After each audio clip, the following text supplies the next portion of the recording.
Hello, my name is Terry Guerrero, Digital Learning Specialist with Laredo I.S.D. This is part 3 of Google Keep, where we'll be doing a hands-on application of it, of how it's being used with the classroom.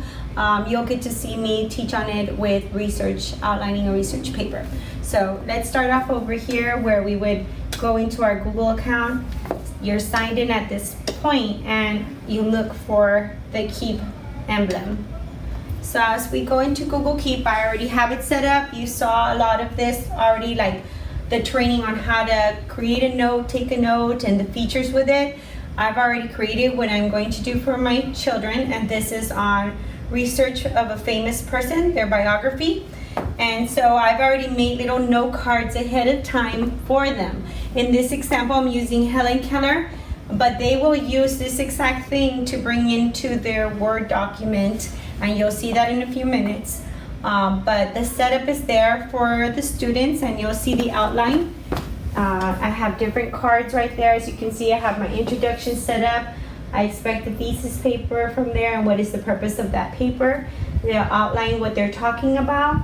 They'll have their next paragraph on their birth and childhood. You have the blue card, and then they'll follow along the path as I direct them. You have your Google Keep outline here where you can drag the card that you're going to be taking notes off of. And I noticed that you dragged the birth and the childhood and you began to type some of your details. Very good for your research. Remember that you can go back and forth on the websites that you've been doing some of your research on. If you need to see, as the History Channel, if you need to see further websites, I have listed them for you on the pink card. And seventh and last child of Samuel Edison Jr. and Nancy Elliott Edison. Awesome, guys. What are you all working on? We're good. Richard. Students can also insert pictures directly from Google Docs. These photos will be images off of Google that do not have, that could be used for modification or for educational images. They do not have restrictions of copyrights. Grab the middle one and drag it. And pour her on March 1789, right? Check the. No, it's 1879. What do you think he was?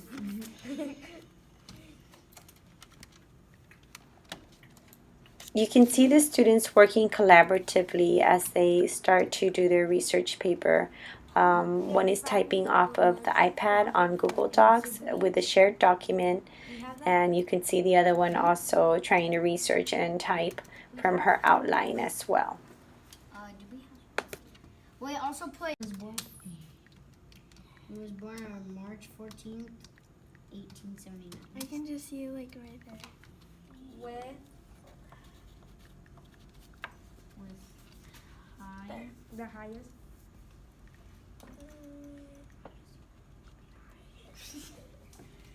The highest.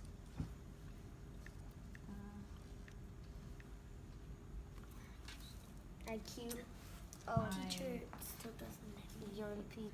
Oh my. Of the history of the world. You can type it. Is that better? Mm-hmm.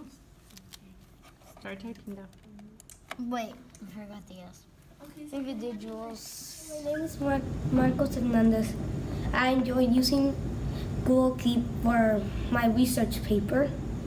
It helped me a lot by organizing my paper, and it was easy to insert other photos that weren't in the system.